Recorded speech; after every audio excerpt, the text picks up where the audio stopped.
Question. A 55-year-old man with a history of hypertension and type 2 diabetes presents with sudden onset of severe chest pain that radiates to his back. He describes the pain as tearing in nature. His blood pressure is 180/100 mmHg in the right arm and 160/90 mmHg in the left arm. A chest X-ray reveals a widened mediastinum. What is the most likely diagnosis? A. Myocardial infarction. B. Pulmonary embolism. C. Aortic dissection. D. Pericarditis. E. Esophageal rupture. Correct answer is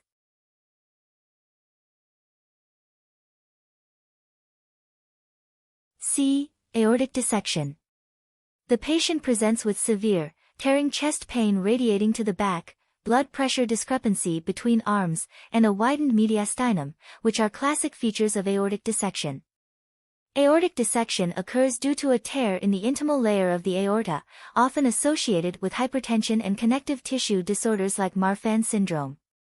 The gold standard diagnostic test is CT angiography of the chest. Option A, myocardial infarction. Usually presents with crushing chest pain, elevated troponins, and ST segment changes on ECG. Option B, pulmonary embolism. Presence with pleuritic chest pain, dyspnea, and signs of right heart strain. Option D, pericarditis presence with pleuritic chest pain relieved by leaning forward and ST segment elevations in multiple leads. Option E, esophageal rupture. Presence with severe chest pain following vomiting, Borhave syndrome, and subcutaneous emphysema.